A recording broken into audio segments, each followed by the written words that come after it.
I've been using Blender for quite a while now, and since its birth back in 2002, Blender has made leaps and bounds towards making 3D fun, intuitive, and easy to use.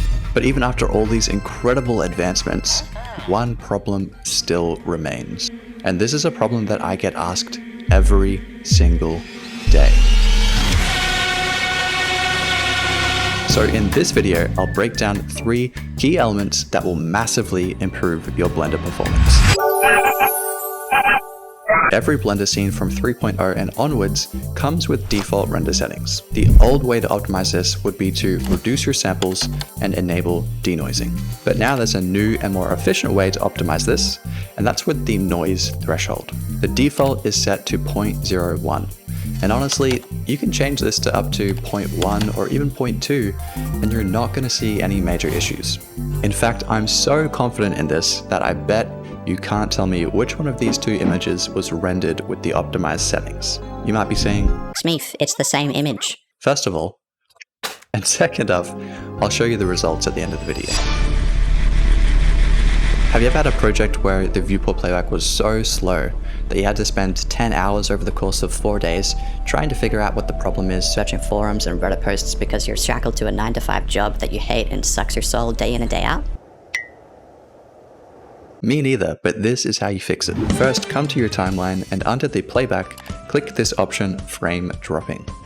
This is going to force Blender to only render the frames it can and provide a much smoother playback. Next, under the render properties, come down and click this Simplify button. We want to reduce everything in here to a value of 0, and immediately you can see our viewport is playing back at a much better frame rate.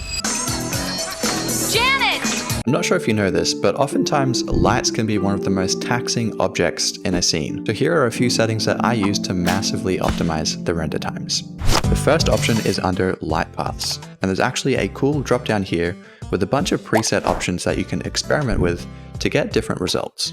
But we want to optimize.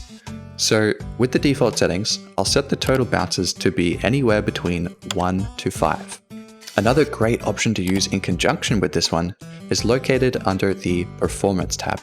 So come through and click this option, Persistent Data. This will speed up your renders by keeping certain aspects of your image in its memory. So for example, with this animation, the background mainly stays the same. So Blender already knows and doesn't need to spend as much time on it for each frame. Oh, and by the way, out of these 2 images, this was the one using the optimized settings. Now, the thing is, even after learning all of these powerful Blender tips, there's still one massive problem that we all make when finalizing our renders. And to fix that, you'll want to watch this video here.